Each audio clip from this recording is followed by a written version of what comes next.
এমন বন্ধু থাকলে আর শত্রুর কি দরকার। আজ এদের জন্য বউটাকে একদমই কাছে পাচ্ছে না সে। নূরকে নিয়ে আসার পরেই নূর যখন জানতে পারলো যে হিয়ার বাচ্চা হওয়ার কথাটা, শুনেই চলে গেল সেখানে। কারণ হিয়ার কাছে একজন মেয়ে মানুষের থাকার খুব দরকার হচ্ছিল। বাচ্চাকেও সামলাতে হয়, আবার হিয়াকেও দেখতে হয়। বিহান একা সবটা বুঝে উঠতে পারছিল না। তাই নূর আসার পর গত দুরাত হসপিটালে হিয়ার কাছেই ছিল সে। আজ বাচ্চা সহ হিয়াকে বাসায় আনা হয়েছে। আদিল ভেবেছিল এবার হয়তো নূরকে একটু কাছে পাবে, শান্তিমতো ভাবে। কতদিন তার থেকে দূরে ছিল সে, একটু মন মতো তার কাছে বসিয়ে দেখবে সে। বুকের মাঝে আগলে নিয়ে মন জুড়াবে, আদরে ভরিয়ে দেবে তার অ্যাঞ্জেলটাকে। কিন্তু না, তার হতেই দিল না এই বদগুলো। বাসায় আসতেই তারা নতুন সঙ্গ আরম্ভ করে দিয়েছে। এখন নাকি তারা আদিল আর নূরের নতুন করে বিয়ে দেবে। একেবারে নতুন করে শুরু থেকে সব অনুষ্ঠান করে নাকি ধুমধাম করে বিয়ের আয়োজন হবে। কারণ হিসেবে তারা বলেছে আগের বিয়েটা কোনো বিয়েই ছিল না। আর কারণ হিসেবে বলেছে নূর নাকি তখন অবুঝ ছিল, তাই নতুন করে সব হবে। আদিলে এতে অবশ্য সমস্যা নেই, তার সম্মতি আছে এসবে। শুধু একবার কেন, সে তো তার নূরকে হাজারবার বললেও বিয়ে করতে রাজি। কিন্তু সমস্যা হচ্ছে ওদের করা আইনে, যে আইন অনুযায়ী বিয়ের আগ পর্যন্ত আদিল নূরকে আলাদা আলাদা থাকতে হবে। শুধু কি তাই, তাই নয়, আরও রয়েছে তাদের একজন আরেকজনকে দেখাও যাবে না। মানে এটা কোনো কথা হলো? আদিল এর বিপরীতে ঘোর বিপত্তি জানালো। সে বলল এটা সে কিছুতেই মানতে পারবে না। দূরে দূরে থাকার এই কথাটা একদম মানতেই পারছে না। কিন্তু তার মানা না মানার ধার ধারলো না কেউ, বরং উল্টো হুঁশিয়ারি দিয়ে বলল কথা না মানলে দরকার হলে নূরকে তারা যে কোনো মায়ের বাড়িতে রেখে আসা হবে। তা শুনেই তো আদিল আঁতকে ওঠে। এটা তো আরও ভয়াবহ ব্যাপার। বেচারা পড়ে যায় কেনা করলে, একদিকে নদী তো একদিকে কুয়া। আদিল বাঁচার জন্য শেষ অবলম্বন স্বরূপ নূরের দিকে সাহায্যের আশায় তাকালো, কিন্তু বেচারা সেখানেও ধোঁকা খেলো। নূর যেন তাদের দলের সামিল হয়ে আদিলকে পর করে দিল। নূর কিছু না বলেই চুপচাপ বসেই রইল। রাগ আর বিরক্তিতে আদিল আর না পেরে কপট রাগ দেখিয়ে উঠে এলো আলোচনা থেকে। তখন থেকেই এভাবে বিরক্তি নিয়ে বসে আছে সে। নূর একবারও এলো না তাকে দেখতে, সেজন্য আরও রাগ হচ্ছে তার। মেয়েটার কি কোনো মায়া দয়া নেই? কোথায় এতদিন পর কাছে পেয়ে তাকে একটু আদর সোহাগ করবে, তা না, ওই বর্বরদের ষড়যন্ত্রে সামিল হয়ে গেছে। দেখে নিবে সবগুলোকে। অপরদিকে নূরের যে খারাপ লাগছে না তা না, কিন্তু সবার সামনে দ্বিধায় কিছু বলতে পারছে না সে। নতুন করে বিয়ের ব্যাপারে সেও খুশি। প্রথমবার তো সে তখন অবুঝ ছিল, কিভাবে সব যে হয়েছে নিজেও জানে না। বিবাহে সেই পবিত্র মুহূর্তটা পুরো সজ্ঞানে অনুভব করতে তারও যে খুব ইচ্ছে করে। কিন্তু এভাবে আদিলের কাছ থেকে দূরে থাকাটা তারও কাছে ভালো লাগছে না। তবে এত কিছুর পর আদিলকে কাছে পেল সে। তার কাছে একান্ত সময় কাটানোর ইচ্ছে নূরের কম নেই। কিন্তু কি করবে, সবার সামনে কি আর বলতে পারবে সে? লজ্জায় যে গলা টিপে ধরে আছে তার। তাছাড়া আর ওরাও কি ভাববে? ওরাও তো অনেক উৎসাহ নিয়ে এই বিয়ের আয়োজন করছে। তখন তো আবার রাগ করতে পারে ওরা। তাই তো নূর চেয়েও কিছু বলতে পারেনি। কিন্তু আদিলের রেগে চলে যাওয়াটাও ভালো লাগছে না নূরের কাছে। সেই কখন থেকে রুমে ঢুকেছে আর বেরিয়ে হচ্ছে না সে। মনটা যে আনচান করছে নূরের, একটিবার তাকে দেখার জন্য। লোকটার এভাবে রাগ হয়ে থাকাটা সহ্য হচ্ছে না নূরের। কতবার যে ওকে ঝুঁকি দিয়েছে নূর, কিন্তু সে পুরুষটা দেখাই পাচ্ছে না। তার কাছে যেতেও পারছে না নূর। বিয়ে না হওয়া পর্যন্ত নূরের নিচে হিয়ার রুমে থাকতে বলা হয়েছে। এমনিতেও হিয়া বাচ্চা নিয়ে একা পেরে উঠছে না। নূর থাকলে একটু সাহায্যও হবে, আর ওদের দূরে থাকাটাও হবে। বিহান ততদিনে অন্য রুমে থাকবে। তাই নূর এখন নিচের রুমেই অবস্থান করছে। কয়েকবার সিঁড়ির কাছে গিয়ে উকিঝুঁকি দিয়েছে আদিলের রুমে, তবে কেউ না কেউ সামনে পড়ায় আর এগোতে পারছে না সে। সবগুলো নজর গেড়ে রেখেছে তাদের ওপর। যাও তারা কোনো চোর টোর। নূরের ফোনটাও নিয়ে নেওয়া হয়েছে। এমনকি রাতের খাবারটাও নূর আর আদিলের রুমে দিয়ে দেওয়া হয়েছে। নূরের মুখে খাবার উঠবে কিভাবে? সে তো ভালোভাবেই জানে আদিল রেগে না খেয়েই আছে নিশ্চয়ই। তাহলে নূর কিভাবে খাবে? হিয়া জোরাজুরি করলে নূর তখন বলল তার কেমন অ্যাসিডিটি হচ্ছে, তাই সে খাবে না। হিয়াও শেষমেশ হার মেনে আর কিছুই বলল না নূরকে। নূর মলিন মুখেই হিয়ার রুমে রাতে থেকে গেল। মনটা যে পড়ে রইল ওই রুষ্ট পুরুষের আঙিনায়। রাতে হিয়ার বাবুটা কেঁদে ওঠে। হিয়া অনেকবার চেষ্টা করেও থামাতে পারছে না। নূরও কিছুক্ষণ নিয়ে হাঁটল, কিন্তু থামছে না কিছুতেই। নূর তখন বলল, হিয়া, বাবুর বোধহয় পেট ব্যথা করছে। পেটে একটু কুসুম গরম ভাপ দিলে হয়তো ভালো লাগবে। আমি নিয়ে আসছি এখনই।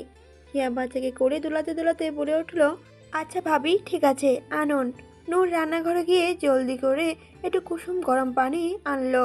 তারপর একটা কাপড়ে হালকা ভাপ নিয়ে বাচ্চাটার পেটে দিল এবং কিছুক্ষণ পর ধীরে ধীরে বাবুটাও শান্ত হয়ে ঘুমিয়ে গেল। হিয়া তখন কৃতজ্ঞতা প্রকাশ করে বলে উঠল, থ্যাংক ইউ ভাবি, আপনি না থাকলে বাবুকে শান্তই করতে পারতাম না আমি। সত্যি আপনি অনেক ভালো একজন মা হবেন। লজ্জা ভাব প্রকাশ পেল নূরের মুখায়াবে। পানির পাত্রটা রাখতে আবারও রান্নাঘরের দিকে এগোলো সে। রান্নাঘরে বেসিনে গরম পানিটুকু ফেলে দিয়ে পাত্রটা রেখে হাত ধুতে লাগলো বেসিনের পানিতে। ঠিক তখনই আচমকা একটা হাত পেছন থেকে এসে চেপে ধরলো ওর মুখ। অন্য একটা হাত বেসিনের ট্যাপ বন্ধ করে দিয়ে সেই হাতে নূরে হাত সহ পেট পেঁচিয়ে ধরলো শক্ত করে। নূর কোনো কিছু বুঝে ওঠার আগেই আগন্তুক তাকে পেঁচিয়ে ধরে নিয়ে যেতে লাগলো বাইরের দিকে। নূর সাথে সাথে আঁতকে উঠল। নিজেকে ছাড়ানোর জন্য নড়াচড়া করতে গিয়েও ওই শক্ত বাঁধনের জোরে পেরে উঠতে পারল না। ভয়ে অন্তর কাঁপছে নূরের। ভয়ের তরে সে অনুভব করতেই পারছে না আসলে ব্যক্তিটাকে। তার ছটফটানি মাঝেই ব্যক্তিটি তাকে বাইরে পুলের কাছে নিয়ে এলো। সুইমিং পুলের পাশে এনে থামলো সে। নূর ছাড়া পাওয়ার চেষ্টায় তখনও তোড়জোড় চালাচ্ছে। হঠাৎ তখনই কানের কাছে উষ্ণ কণ্ঠস্বর পেল। আদিল নূরের কানের কাছে এসে ফিস ফিস করে বলে উঠল, আমাকে আগুনে পুড়িয়ে খুব আরামে আছো তাই না? এর চেয়ে তো ভালো ওই পানিতে ডুবিয়ে মেরে ফেলো আমায়। আদিলের কণ্ঠস্বর কানে পৌঁছাতেই থতমত খেয়ে গেল নূর। স্থির হলো সকল ছটফটানি তার। শান্ত হলো আতঙ্কিত হৃৎপিণ্ডটা। বুঝতে পারলো এটা তারই আপন পুরুষটা। আদিলের বাঁধন ঢিলা হলো। হাত সরিয়ে নিল নূরের মুখের ওপর থেকে। তারপর ধীরে ধীরে ঘাড় বাঁকিয়ে পিছনে তাকালো নূর।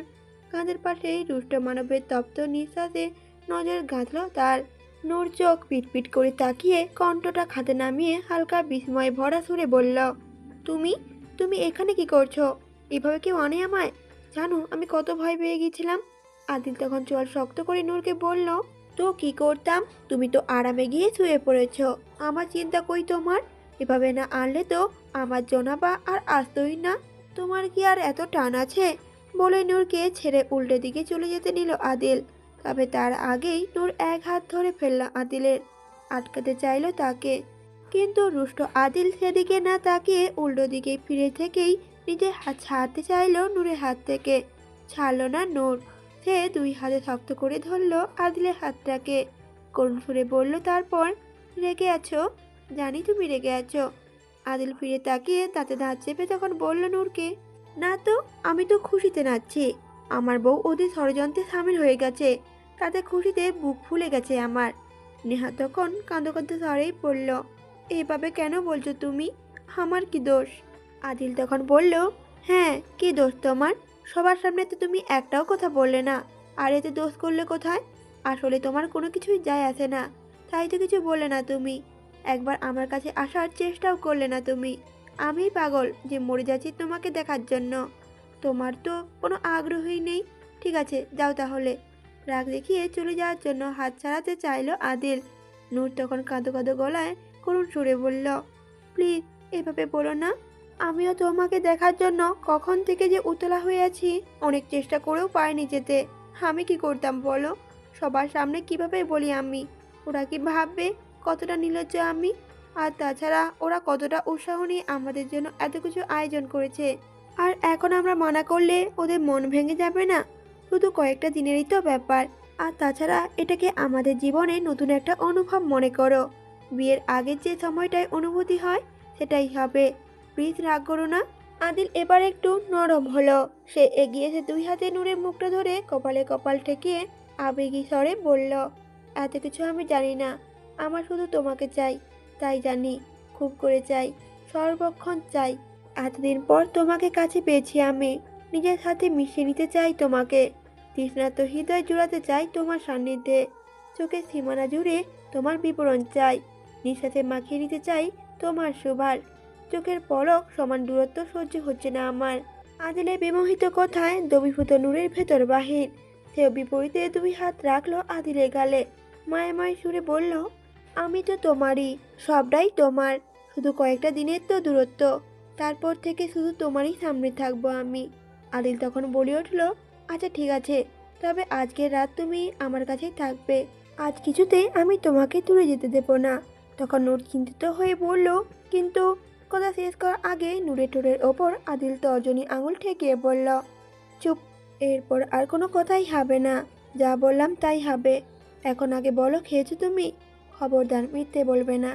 নূর তখন মাথাটা নুয়ে দুদিকে মাথা নাড়িয়ে বুঝালো সে খায়নি। আদিল তখন বলল, জানতাম না খেয়ে পড়ে আছো তুমি। নূর তখন মাথাটা তুলে বলল আদিলকে, যেন তুমি কত খেয়ে আছো। জানি আমি, তুমিও খাওনি। রাগে ভুলে আছো যে। আর তুমি না খেলে আমি কি করে খাবো? আদিল তখন বলে উঠল, আচ্ছা ঠিক আছে, আমারও অনেক ক্ষুধা লেগেছে, চলো দুজন একসাথে খাই। নূর তখন বলে উঠল, আচ্ছা তুমি বসো, আমি খাবারটা নিয়ে আসছি। কথাটা বলেই নূর মাথার দিকে পা বাড়াতে নিলেই আদিল তার হাত ধরে টান মেরে নিজের সাথে মিশিয়ে বলল, কোথাও যেতে হবে না তোমার। আমি সব ব্যবস্থা আগে থেকেই করে রেখেছি। দূরে যাওয়ার কোনো স্কোপ নেই আজ তোমার। বলেই আদিল দু হাতে পাঁজা কোলে তুলে নিল নূরকে। নূর তো শুধু তার লাজে রাঙা মুখটাকে লুকাতে ব্যস্ত। আদিল নূরকে নিয়ে পুলের অন্য সাইডে এলো। সেখানে আদিল আগে থেকেই বসার জন্য চাদর বিছিয়ে রেখেছিল। চাদরের ওপর খাবারের টিফিন বক্সও রাখা আছে, সাথে প্রয়োজনীয় পেট গ্লাসও আছে। নূর সব দেখে একটু অবাকই হলো। তার মানে জনাব আগে থেকেই সব প্ল্যান করে রেখেছে। আদিল নূরকে কোলে নিয়েই চাদরের ওপর বসলো। নূর কোল থেকে নেমে সরে বসতে চাইলে আদিল আরও চেপে ধরে বলল, কি হলো, এত লাফালাফি করছো কেন? নূর তখন বলে উঠল, আরে খাবার খাবে না তুমি? না নামলে কিভাবে খাবে? আদিল তখন বলে উঠল, হ্যাঁ তো, খাবার খাওয়া আর নামার সাথে কি সম্পর্ক? যা করবে এখানে বসেই করবে, নো নামানামি। অগত্যা নূর আদিলে কোলে বসেই বক্স থেকে খাবার ফেটে বাড়ল। তারপর হাতে লোকমা নিয়ে এগিয়ে ধরল আদিলের মুখের সামনে। খাবারের লোকমা সহ নূরের পুরো আঙুলগুলোই মুখের ভেতর পুরে নিল আদিল। পরবর্তীতে তা বের করতে নিলে আঙুলগুলো চুষে নিল সে। মুখে লেপ্টে আছে দুষ্টু চাহনিপূর্ণ হাসি আদিলের। নূরের মুখে লাজের রং। আদিল হাত ধুয়ে প্লেট থেকে খাবার নিয়ে সেও নূরকে খাইয়ে দিল। এভাবে খাওয়া শেষ হলো তাদের। তারপর আদিল তার এঁটো মুখ টিস্যু দিয়ে মুছে দিতে বলল নূরকে। তাই করল নূর। আদিলের মুখ মোছা হলে এবার নূর নিজের মুখ মুছতে গেলে মাথা দিল আদিল। বলল, হুম, আমি মুছে দিচ্ছি। নূরও তার হাতের টিস্যুটা আদিলের দিকে এগিয়ে দিল মুছে দেওয়ার জন্য, কিন্তু আদিল তা তো নিলই না। নূরের টিস্যু এগিয়ে দেওয়া হাতটা ধরে আস্তে করে নামিয়ে দিল নিচে। নূর কিছু বুঝতে না পারে প্রশ্নবিদ্ধ চোখে তাকালো আদিলের মুখ পানে। আদিলের চাহনি যেন অন্য কিছু বলছে। তার একাগ্র তীব্র নজর শুধু নূরের অধর পানে। আদিলের এমন চাহনিতে নূর বিমূর্ত হচ্ছে। আদিলের চাহনি অর্থ বুঝতে পেরে ঝঙ্কারিত হচ্ছে তার হৃৎস্পন্দন।